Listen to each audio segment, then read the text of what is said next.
Well, the head is off. We've got it up on the table. We're going to keep everything neat and clean on the table.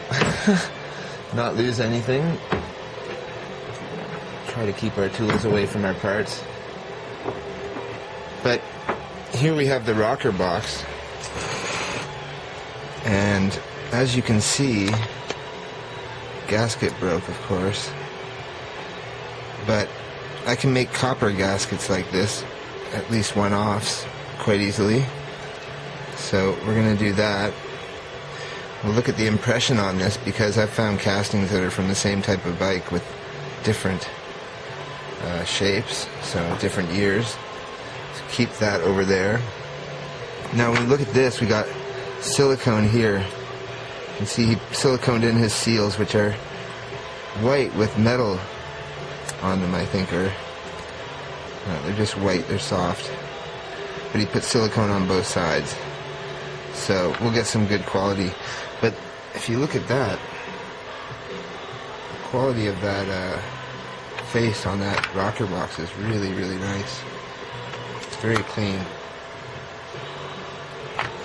Almost very unabused. So we'll put this one out here. And we've got lots of time on the camera, so.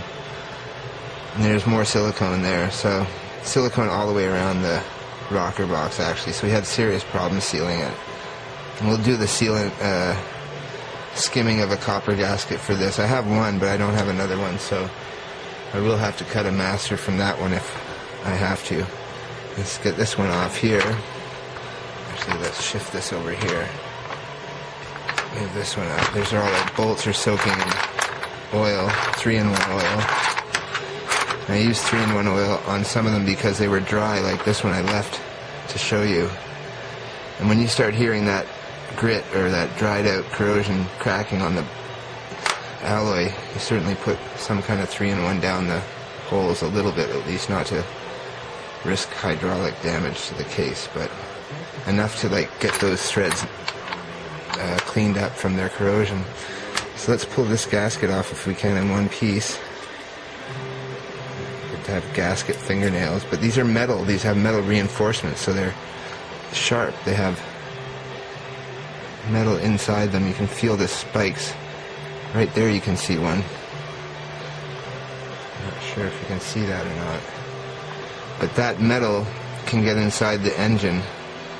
It actually sticks over that one there. Sticks over the edge. You can see it right there. And that fragment could get into your engine. That would score your barrel probably. So we're going to put that over there. Now this side was extreme. Look at this. Used enough for an aquarium here.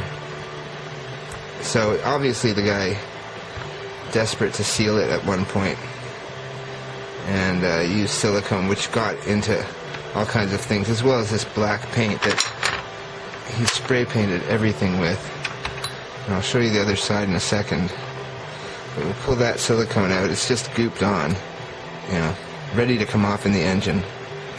So there probably is residual crap all over stuff here. So we'll get that seal out afterwards, but I wanted to show you the balls are in really good shape. Tappet heads are in good shape. They're still rounded a bit, but their impact points are very minor. This one is more, so maybe this one was left unadjusted. This adjuster has a couple of little dings in it, but minor compared to what I've seen before. Now, he painted the inside of the rocker box. I guess to reduce heat, maybe. That was probably the reason, but racing kind of modification. But you can see how he spray painted it. He only got the top of the rocker arm, so it's sort of like a two-tone gray smoke color. But it is paint, and we're going to clean that off. And they move, so that's a good sign. I'm going to get some penetrating oil, more, and get these shafts moving very smoothly, because they don't have any play on them on the shaft at all. They're tight, and the spring's look in really good shape. So, not sure how to clean this. Maybe just use paint remover. I bought another bottle, and we'll do that. Let's not damage the face of that. So we'll clean that up. That's easy to do. It doesn't cost any money to clean this stuff. And this one, a little stiffer, but everything moves. So that's hopeful. And inside, no chipped covers, and the tappets are in pretty nice shape. The tips of the tappets are not shattered or cracked. They only have few impact points, so I think that this is genuine in miles. It has 16,000. The rods, very small. I noticed that. And no cracked tops or anything, no excessive wear. I can still see machining in there. Don't drop push rods. And the bottoms, I'll wipe these for you. Just wipe these off. And this is fresh. I just took this stuff apart tonight after I worked on the Morgo and hit a roadblock with something. I have to re-solder the spigots on the taps of the gas tank so that they go on a dog leg and avoid the new air filters that we're putting on. So that's probably the cheat that he did to put velocity stacks on, because he couldn't fit standard air filters on that Morgo Triumph. So now we're going to fit proper air filters on it.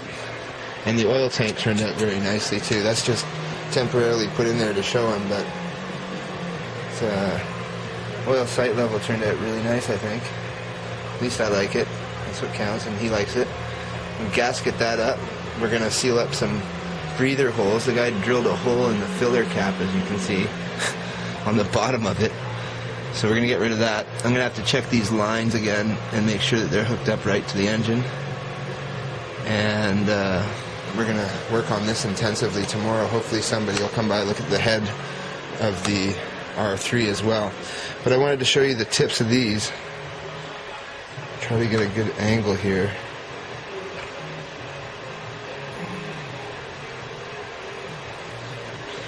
And they're, you won't be able to see it, but very, very clean tips. You can almost still see machining on them, ridges. So we're going to put those in a box. We'll polish up those rods.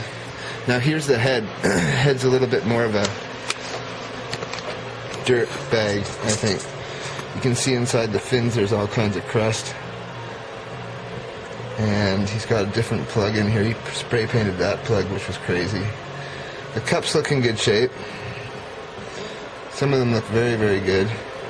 And the great thing is that if you look at the tips, this exhaust side we're looking at here, you can see that there is no mushrooming or denting or any excessive tappet wear at all. Just a single 3mm circle in the center pretty much.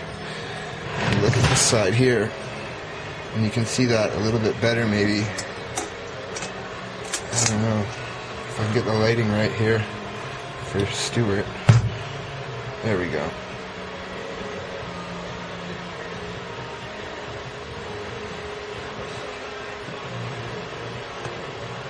You can see that they're in very good shape. There is no denting or any damage to these valve stems at all. They are completely flat. So that's a really good sign.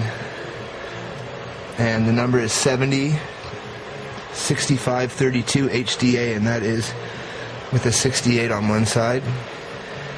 And that is from a 1969 BSA R3. Part 2 coming up in a second.